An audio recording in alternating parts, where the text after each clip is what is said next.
Hello, I am Brent Vanderwall, President and CEO of ITA Group. On behalf of our entire team at ITA Group, I would like to congratulate Steve Chapman and all the other award recipients. Steve paved the way for how ITA Group would do business, and his legacy continues today.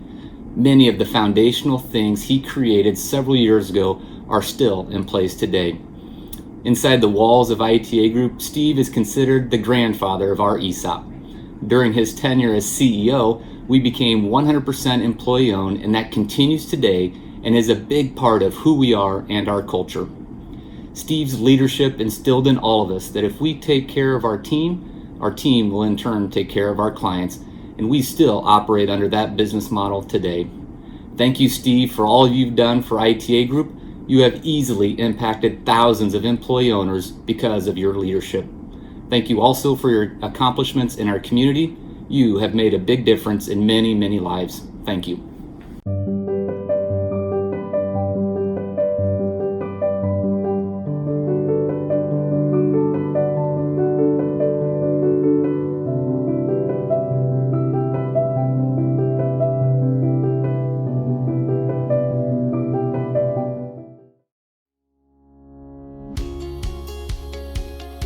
When I was in 6th grade, I was reading at a barely 4th grade level.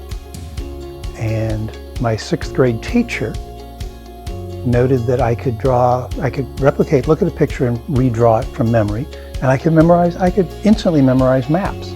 She kept me after school my entire 6th grade year for about 20 minutes a day and had me read and learn to read. She at one point called in my mother and said, whatever he wants to read, you let him read. And I became shortly addicted to comic books, but that changed. By the time I was out of 6th grade, I was reading at grade level. By the time I was out of 7th grade, I was an accelerated student. I was in advanced classes by the time I graduated from high school, and honors by the time I graduated from the University of Iowa. I'm sitting here today because of Mrs. Thompson. My father passed away when I was 15. He had a heart attack at the age of 47. So that caused me at that point in time to help raise my younger brothers and sisters, help by working a little bit while before school and after school. I held a number of odd jobs. I worked for a building contractor. I was a milkman, of all things, delivering milk to people's front steps at 4:30 in the morning. So it just forced me to be more organized and maybe at an earlier age than I would have normally have been.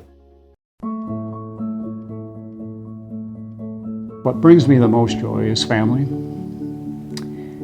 We have 2 children, and we have 3 remarkable granddaughters. I'm prejudiced, but they're really remarkable young women. And what gives Kathy and me the most joy at this point in our lives, and maybe the most joy ever, is having those granddaughters come to our home. We entertain them for a weekend, we have lots of fun, and they wear us out. And then we put them on a plane and send them back home to be with their parents to take care of them. Children are great, but grandchildren are the greatest.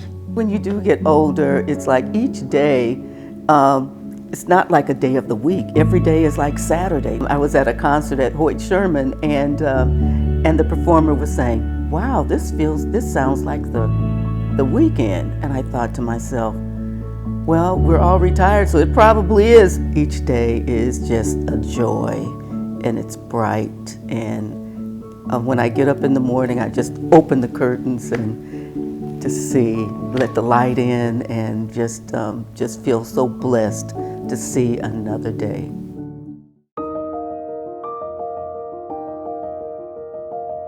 How do I want to be remembered, or what I want to be remembered for? It's kind of a question you hope never comes to you. I always liked it when people said, what are your future plans? I want to be remembered as a good son to my parents.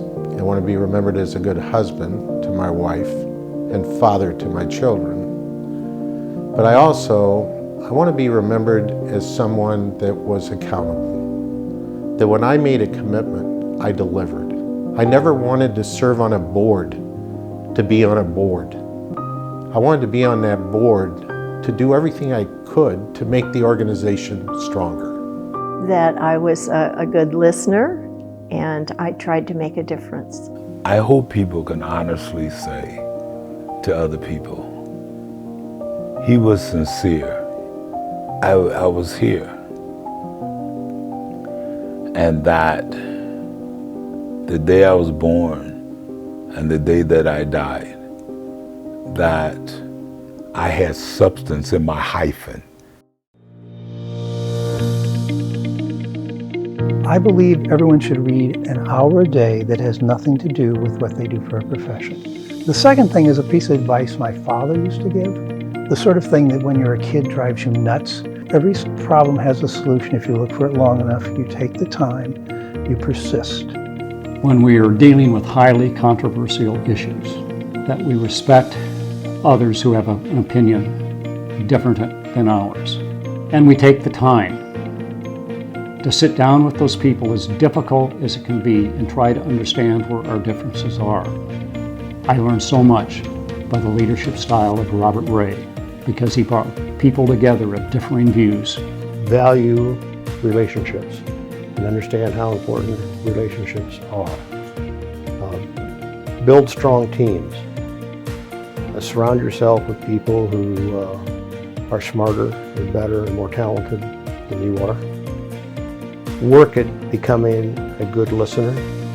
Step out of your comfort zone. Do things that you might not think you would ever do. I never thought I'd be a school board member. I never thought I'd be a mayor. Never thought I'd be a director or a commissioner. I think have an open mind and be willing to have an adventure and try something new. That's what we did.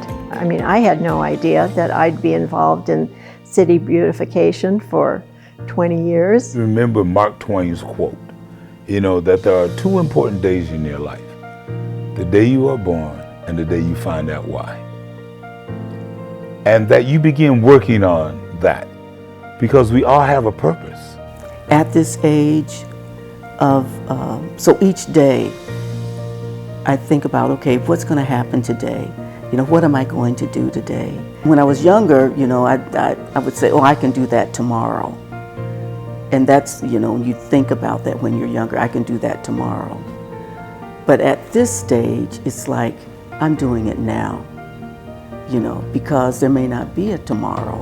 I have this list that that I'm checking off things I wanted to do. I've done zip lining, and that was scary, but every opportunity that I get, it's like I'm living. I mean, you begin to live. Time goes so fast. I don't even know how I'm sitting in this position today. It went so fast. And you have so much you can do. But if you don't do it, you're going to run out of time. So I would encourage everyone, if you want to be involved in the community, get involved now. Find your passion and make a difference. If you want to play a sport or play an instrument or meet more people, I don't care what it is. Time's going fast. Do it. Make a commitment to yourself. Today's the day.